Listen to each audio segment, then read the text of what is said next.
Morning everybody. मैं विमल कुमार श्री संकल्प की ऑनलाइन टेक्निकल थ्योरी क्लास में आपका स्वागत करता हूं। हम लोग ये इलेक्ट्रॉनिक्स में एम्पलीफायर का टॉपिक पढ़ रहे थे। ये एम्पलीफायर का टॉपिक इलेक्ट्रॉनिक्स के विद्यार्थियों के लिए दिल्ली मेट्रो, डीआरडीओ, इसरो के लिए इम्पोर्टेंट है, जबकि इलेक्ट्रीशियन के विद्यार्थियों के लिए ये टेक्निकल हेल्पर विद्युत विभाग के एग्जाम के लिए इम्पोर्टेंट है। ठीक है, हमने कल प्रचालन शैली के आधार पर एम्पलीफायर के प्रकार देखा, उसके बाद में हमने कपलिंग के आधार पर एम्पलीफायर के प्रकार देखा। कपलिंग के द्वारा जो एम्पलीफायर का निर्माण होता है वो होता है हमारे पास कैस्केड एम्पलीफायर। तो आज हम बात करेंगे कैस्केड एम्पलीफायर क्या होता है, इसके बारे में बात करते हैं। कैस्केड एम्पलीफायर एक्चुअल में क्या है, एक एम्पलीफायर स्टेज का गेन या एक एम्पलीफायर स्टेज से उच्च गेन प्राप्त नहीं कर सकते, अतः अनेक एम्पलीफायर स्टेज को कैस्केड में जोड़ते हैं और इस प्रकार बनने वाले एम्पलीफायर कैस्केड एम्पलीफायर कहलाते हैं। जैसे कि मैं एग्जांपल के तौर पर कह दूं, यहां पर एक एम्पलीफायर स्टेज है, एम्पलीफायर फर्स्ट जिसका गेन है A1, दूसरा है एम्पलीफायर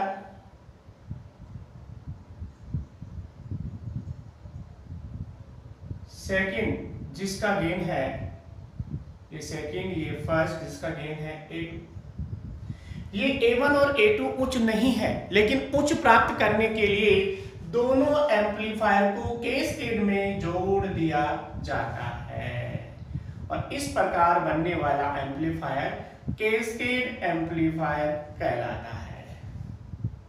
ओके, इस प्रकार बनने वाला एम्पलीफायर क्या कहलाता है, कैस्केड एम्पलीफायर कहलाता है। ठीक है, तो यहां पर एक बार आप लोग देखना, मैं यहां कह देता हूं, किसी एक एम्पलीफायर से एक एम्पलीफायर या प्रवर्धक से उच्च गेन प्राप्त नहीं कर सकते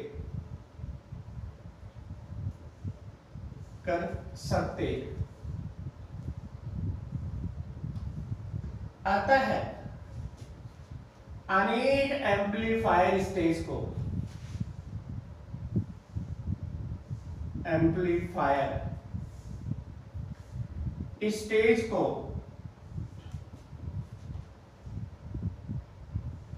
कैस्केड में जोड़कर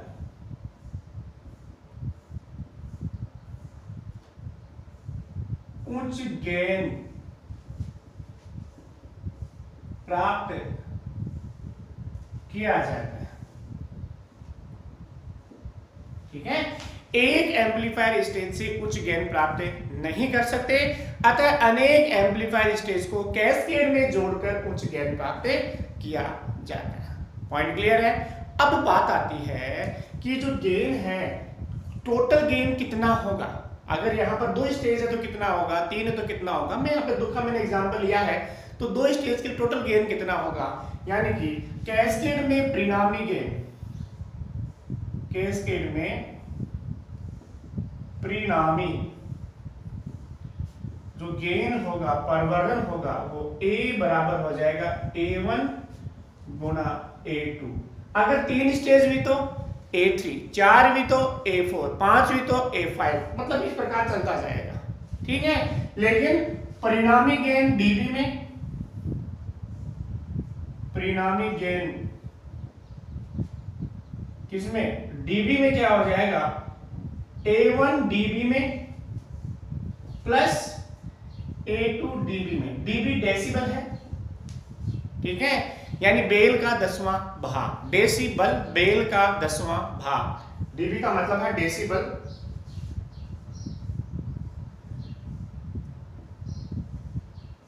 डेसिबल बेल का 10वां भाग। एक बार वापस देखिए, किसी एक एम्पलीफायर स्टेज से उच्च गेन प्राप्त नहीं कर सकते, अतः अनेक एम्पलीफायर स्टेज को कैस्केड में जोड़कर उच्च गेन प्राप्त किया जाता है। और कैस्केड में अगर आपके पास दो स्टेज है, पहली स्टेज का गेन A1 दूसरी का A2 है, तो परिणामी गेन A बराबर क्या हो जाएगा, A1 गुणा A2। और परिणामी गेन जो dB में क्या हो जाएगा, A dB क्या हो जाएगा, A1 dB गुणा प्लस A2 dB। देखो dB में प्लस लगाना है। और डेसिबल आपके पास क्या है, ध्वनि की तीव्रता का मापन डेसिबल होता है, बेल का 10वां भाग। और उसी के तुलनात्मक रूप से हम लोग यहाँ ऊर्जा की या गेन की तुलना करते हैं। और जो गेन है या उसका कितना भाग है, गेन क्या है, वो dB में प्रदर्शित करेंगे। ठीक है। अब फॉर एग्जांपल थोड़ा सा dB वाला कंसेप्ट मैं और बता दूं आपको।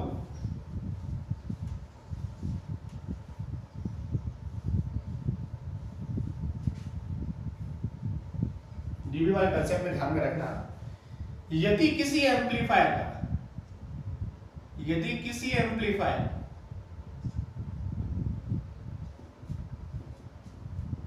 का वोल्टेज गेन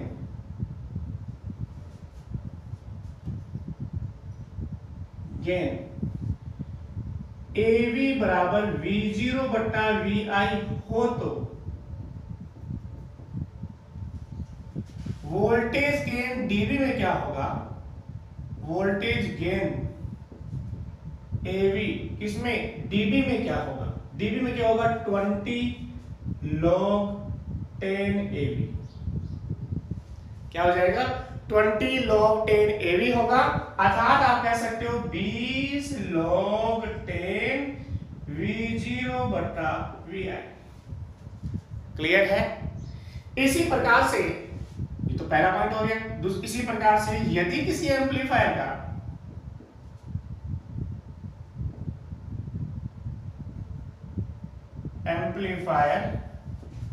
का पावर गेन AP बराबर P0 बट्टा PI हो तो पावर गेन dB में क्या हो जाएगा, पावर गेन AP dB में, ध्यान देना पावर हो तो 10 log 10 AP, यानी 10 log 10 P0 बटा PI। एक बार वापस देखिए कि जब भी हमें गेन dB में लिखना हो तो अगर कोई वोल्टेज एम्पलीफायर है तो उसका वोल्टेज गेन AV बराबर क्या होता है, V0 बट्टा VI होता है। तो ये जो वोल्टेज गेन है ये dB में कितना हो जाएगा, dB में हो जाएगा 20 log 10 AV, यानी कि हम कह सकते हैं 20 log 10 V0 बट्टा VI। और पावर गेन की बात करें तो वहां 20 की जगह आ जाएगा 10 log 10। अब इसके कुछ न्यूमेरिकल्स देख लेते हैं साथ साथ ही, उसके बाद आगे चलते हैं फीडबैक के बारे में। क्वेश्चन है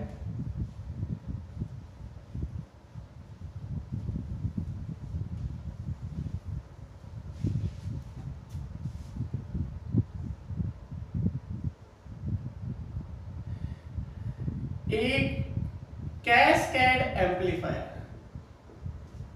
कैस्केड प्रवर्धक में दो स्टेज है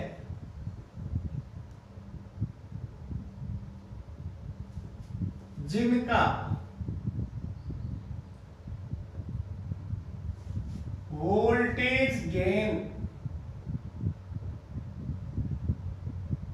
क्रमशः 5 एवं 20 है।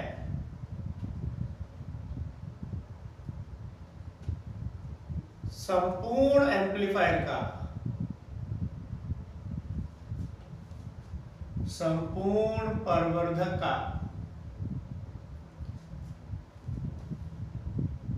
वोल्टेज गेन क्या होगा, ऐसा क्वेश्चन है। कहता है एक कैस्केड प्रवर्धक में दो स्टेज है जिनका वोल्टेज गेन क्रमशः कितना है 5 और 20 है, संपूर्ण प्रवर्धक का वोल्टेज गेन क्या होगा ये हमें निकालना है। तो देखिए कैसे निकालेंगे सब लोग समझना। अब आपको यहां चेक करना है क्या ये गेन डीबी में दे रखा है, डीबी में तो नहीं दे रखा, डीबी में नहीं दे रखा, तो संपूर्ण गेन क्या हो जाएगा, संपूर्ण गेन AV बराबर हो जाता है A1 गुणा A2। अगर डीबी में होता तो प्लस होता, लेकिन डीबी में नहीं है तो क्या करना है, गुणा करना है।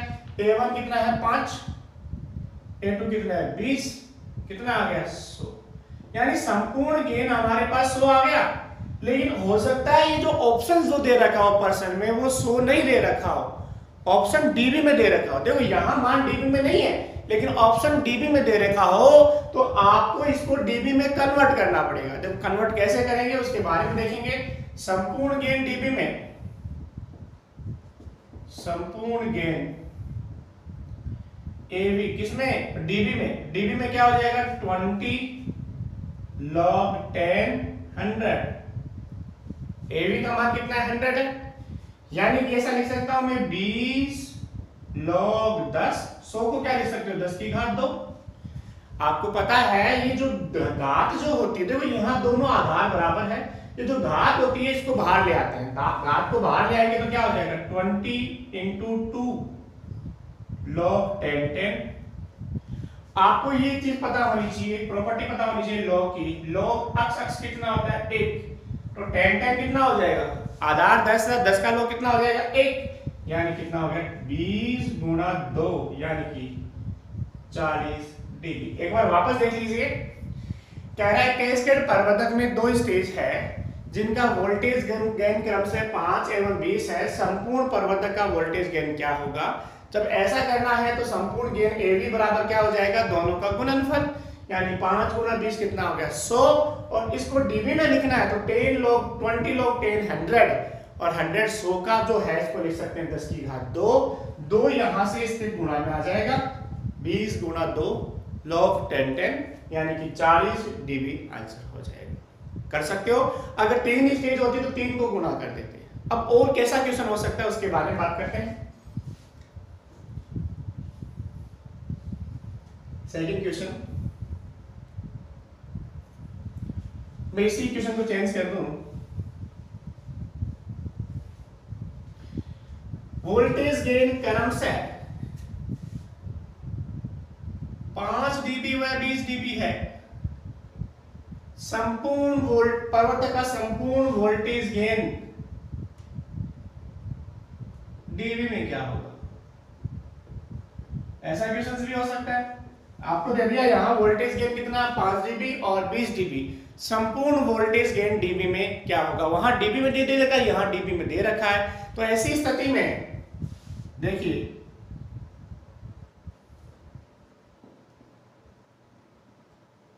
संपूर्ण गेन एवी डीबी में क्या हो जाएगा, A1 dB में प्लस A2 dB में, मतलब A1 और A2 जो दोनों dB में है उनका क्या कर देंगे, जोड़ कर देंगे, यानी कि 5 प्लस 20 25 dB, कितना 25 dB। जब भी आपको dB में आगे दे रखे हो तो वहां जोड़ना है, गुणा नहीं करना है, ये ध्यान रखना आपको। क्लियर हो गया हुआ सभी का। इसके बाद अगला जो पॉइंट आता है फीडबैक, पुनर्भरण।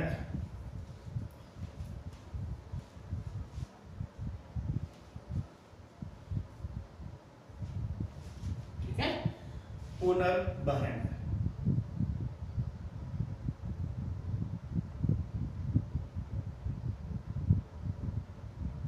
फीडबैक, पुनर्भरण फीडबैक की बात करें तो ऐसा कह सकते हैं एम्पलीफायर या सिस्टम का आउटपुट का कुछ अंश इनपुट में प्रदान करना ही क्या कहलाता है, फीडबैक कहलाता है। ठीक है, तो हम कह सकते हैं किसी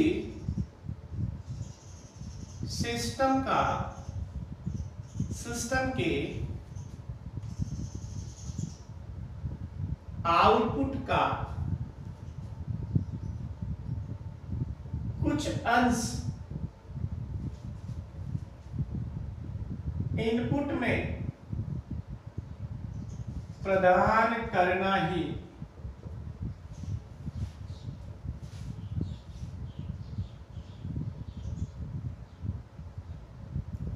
फीडबैक कहलाता है। ठीक है, मान लीजिए ये सिस्टम है,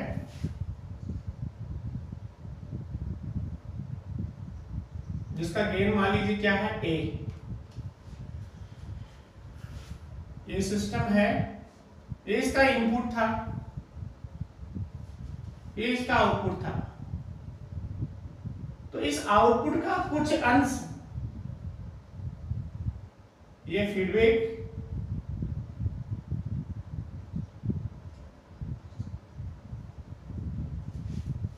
इनपुट में प्रदान करना ही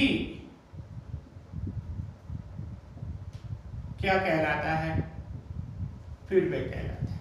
ठीक है, तो आउटपुट का कुछ अंश इनपुट में प्रदान करना ही क्या कहलाता है, फीडबैक कहलाता है।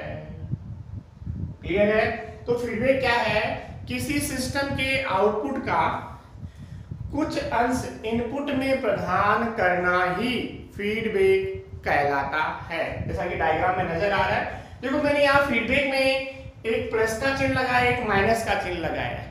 प्लस का चिन्ह लगाया है तो पॉजिटिव फीडबैक, माइनस का चिन्ह काम में लेते हैं तो नेगेटिव फीडबैक। यानी फीडबैक कितने प्रकार के होते हैं, 2 प्रकार के। तो अगला जो पॉइंट है फीडबैक के प्रकार।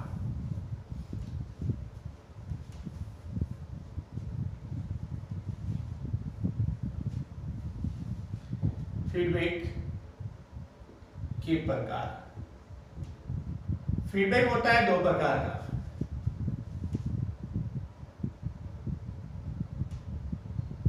पहला है पॉजिटिव फीडबैक और दूसरा है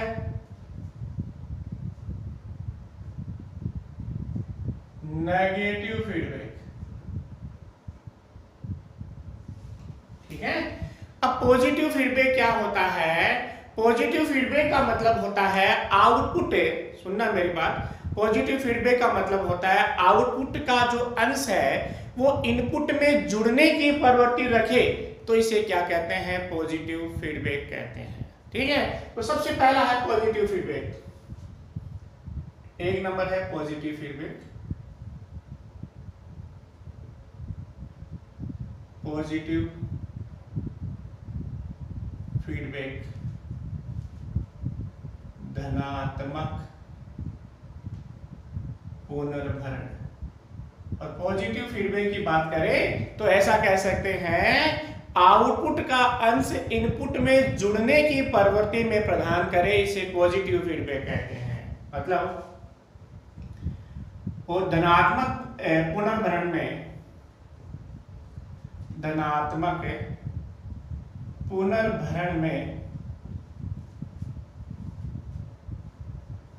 आउटपुट का अंश इनपुट में जुड़ने की प्रवृत्ति में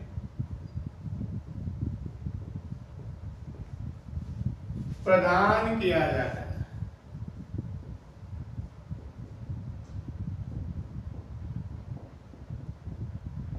अब पॉजिटिव फीडबैक में क्या करेंगे, आउटपुट का जो अंश है इनपुट में जुड़ने की प्रवृत्ति में प्रदान करेंगे। जुड़ने की प्रवृत्ति में कैसे प्रदान करेंगे, जैसा कि मैंने अभी बताया है, ये है, मान लीजिए कोई सिस्टम है जिसका गेन है ए, ये इसका आउटपुट है, यहां है फीडबैक जिसका गेन है बी, फीडबैक सर्किट गेन है इसका बी, और यहां पर ये इनपुट के साथ जुड़ने की प्रवृत्ति में प्रदान किया गया है। सिस्टम फीडबैक सर्किट इनपुट के साथ ही आउटपुट जुड़ने की प्रवृत्ति में प्रदान किया गया है। ठीक है। और यहाँ मैं डेरिवेशन नहीं करवा रहा हूं, आपको डायरेक्टली समझा रहा हूं। पॉजिटिव फीडबैक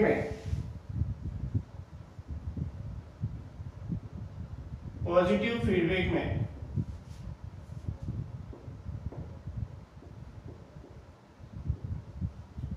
संपूर्ण गेन A0 ये क्या होगा देख लेना भाई, A/1 माइनस AB देख लेना। इसका पूरे का संपूर्ण गेन क्या होगा, A सिस्टम का गेन बटा 1 माइनस AB, इन दोनों का गुणनफल। और ये ध्यान रखने वाली बात है, पॉजिटिव फीडबैक है तो यहां पर किस चीज का चिन्ह आएगा, माइनस का चिन्ह आएगा। ठीक है, तो पॉजिटिव फीडबैक में संपूर्ण गेन क्या हो जाएगा, A0 बराबर A/1 minus AB। Point clear? चलें आगे। अब इस पॉजिटिव फीडबैक के फायदे क्या है, लाभ क्या है और हानियां क्या है, तो गुण और अवगुण।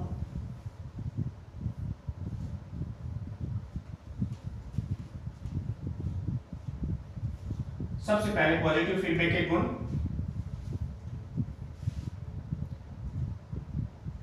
और गुणों की बात करें ना, तो सबसे पहला जो इंपॉर्टेंट गुण है, पॉजिटिव फीडबैक से उच्च गेन प्राप्त होता है। सबसे पहला फायदा, पॉजिटिव फीडबैक से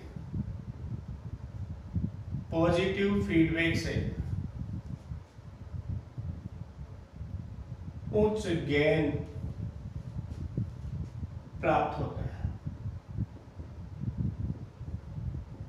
पॉजिटिव फीडबैक का सबसे जो मेन फायदा है वो यही है कि पॉजिटिव फीडबैक से उच्च गेन प्राप्त होता है। ओके, अब इसका जो अवगुण की बात करें,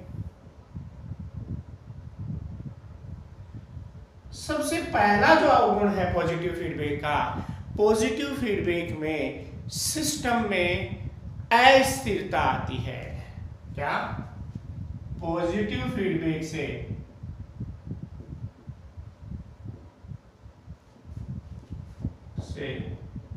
सिस्टम में अस्थिरता आती है। पॉजिटिव फीडबैक से सिस्टम में क्या आ जाती है, अस्थिरता आ जाती है। दूसरा जो फायदा है पॉजिटिव फीडबैक का वो क्या है, पॉजिटिव फीडबैक से डिस्टॉर्शन बढ़ता है। डिस्टॉर्शन में वृद्धि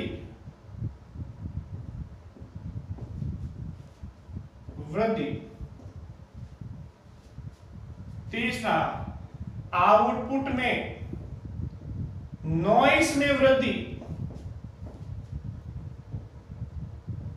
और 4 नंबर, हार्मोनिक डिस्टॉर्शन में वृद्धि।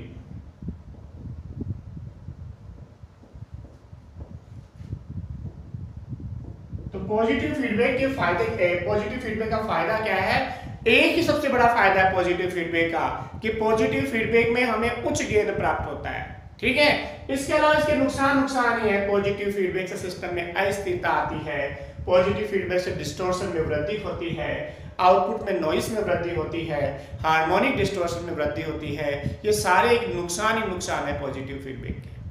ओके, अब इन सभी नुकसानों के साथ, अवगुणों के साथ और गुणों के साथ इस पॉजिटिव फीडबैक का उपयोग कहां करते हैं उसके बारे में बात करें।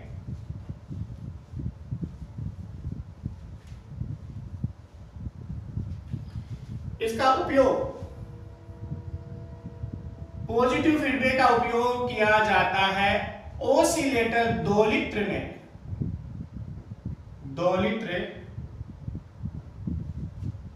ओसिलेटर में पॉजिटिव फीडबैक का उपयोग किया जाता है। अगर एम्पलीफायर के बाद अगला अपना टॉपिक रहेगा दोलित्र, जहां जो दोलित्र है, ओसिलेटर है, वहां किसका प्रयोग करते हैं, पॉजिटिव फीडबैक का प्रयोग किया जाता है। क्लियर है? इसके बाद 2 नंबर आता है नेगेटिव फीडबैक, ऋणात्मक पुनर्भरण। 2 नंबर आता है नेगेटिव फीडबैक, कहे तो ऋणात्मक पुनर्भरण। जब नेगेटिव फीडबैक ऋणात्मक पुनर्भरण की बात करें तो हम लोग पता क्या क्या कह सकते हैं। हम कह सकते हैं इसमें आउटपुट का अंश इनपुट निवेश के साथ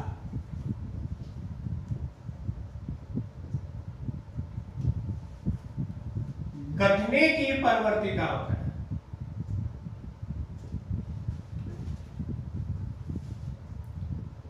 आउटपुट का जो अंश है वो इनपुट के साथ इस प्रकार होगा कि इनपुट को क्या करेगा, कम करेगा। इनपुट को क्या करेगा, कम करेगा। जैसे कि मैं एग्जांपल के तौर पर ब्लॉक बना दूं, ये सिस्टम है जिसका गेन ए है, ये इसका आउटपुट है। यहां से लेंगे फीडबैक,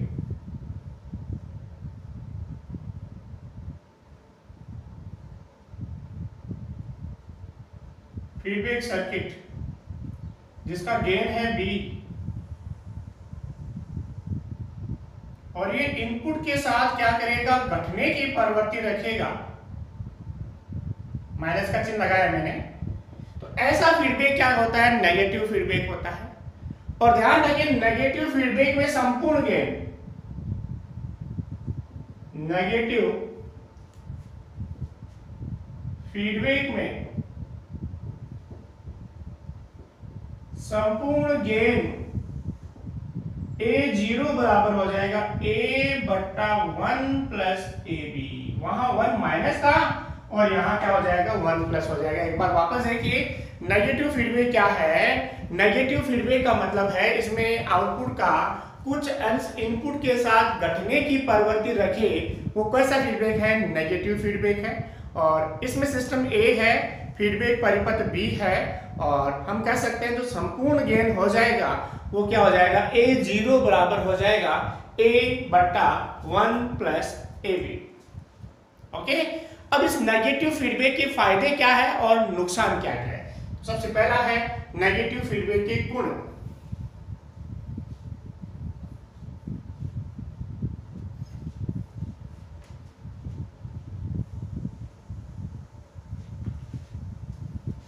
गुण, जब गुणों की बात आए तो सबसे पहला जो गुण है नेगेटिव फीडबैक का वो है इससे सिस्टम में स्थिरता आती है। मतलब नेगेटिव फीडबैक से सिस्टम में स्थिरता आती है। नेगेटिव फीडबैक से सिस्टम में स्थिरता आती है। नेगेटिव फीडबैक से सिस्टम में क्या आती है, स्थिरता आती है। दूसरा फायदा आता है डिस्टॉर्शन में कमी, डिस्टॉर्शन में कमी।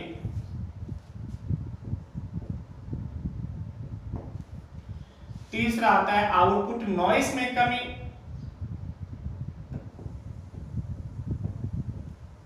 चौथा आता है हार्मोनिक डिस्टॉर्शन में कमी।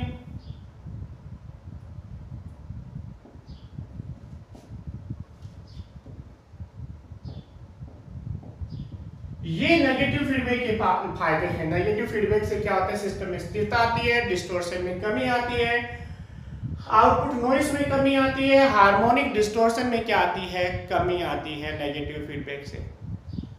ठीक है, अब इसके बाद आता है इसके अवगुण क्या क्या है। अवगुण यही है नेगेटिव फीडबैक से सिस्टम का गेन कम हो जाता है। नेगेटिव फीडबैक से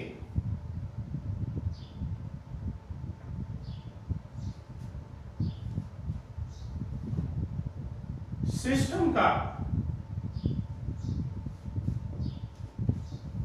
गेन कम हो जाता है। पॉजिटिव फीडबैक से सिस्टम का गेन बढ़ जाता था, लेकिन नेगेटिव फीडबैक से सिस्टम का गेन कम हो जाता है। पॉइंट क्लियर है। एक बार वापस देखिए, नेगेटिव फीडबैक के फायदे हैं, नेगेटिव फीड से सिस्टम में स्थिरता आती है, डिस्टॉर्शन में कमी आती है, आउटपुट नॉइस में कमी, हार्मोनिक डिस्टॉर्शन में कमी। लेकिन नुकसान है इससे गेन में क्या आती है, कमी आती है। और नेगेटिव फीडबैक का उपयोग कहाँ होगा उसके बारे में बात करते हैं।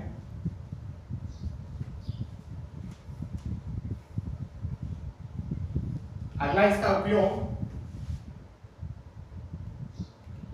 देखिए नेगेटिव फीडबैक का उपयोग किया जाता है एम्पलीफायर परिपथों में। एम्पलीफायर में नेगेटिव फीडबैक का प्रयोग करते हैं ताकि डिस्टॉर्शन क्या रहे, कम रहे। ठीक है, एम्पलीफायर में नेगेटिव फीडबैक और ऑसिलेटर में पॉजिटिव फीडबैक का प्रयोग किया जाता है। तो आज की क्लास में हमने क्या क्या चीजें देखी उनके बारे में बता दूं मैं आपको। सबसे पहले आपने जो गेन है उसको डीबी में कैसे डिनोट करेंगे, उसका मतलब क्या हो देखा। उसके बाद कैस्केड एम्पलीफायर के बारे में देखा। कैस्केड एम्पलीफायर के न्यूमेरिकल्स हमने सॉल्व किए और न्यूमेरिकल सॉल्व करने के बाद आज की क्लास में हमने फीडबैक के बारे में देखा, फीडबैक के प्रकार के बारे में देखा, फीडबैक से किस किस प्रकार के फॉर्मूलाज क्रिएट होते हैं उनके बारे में देखा। इसके साथ साथ हमने देखा कि पॉजिटिव और नेगेटिव फीडबैक के फायदे क्या हैं, नुकसान क्या है, इनके बारे में, इनके उपयोग के बारे में देखा। धन्यवाद। इस क्लास के लिए इतना ही। अगली क्लास में कोशिश है कि एम्पलीफायर का टॉपिक कंप्लीट हो जाए आने वाले 2 क्लासों में। उसके बाद ऑसिलेटर का टॉपिक शुरू होगा। धन्यवाद।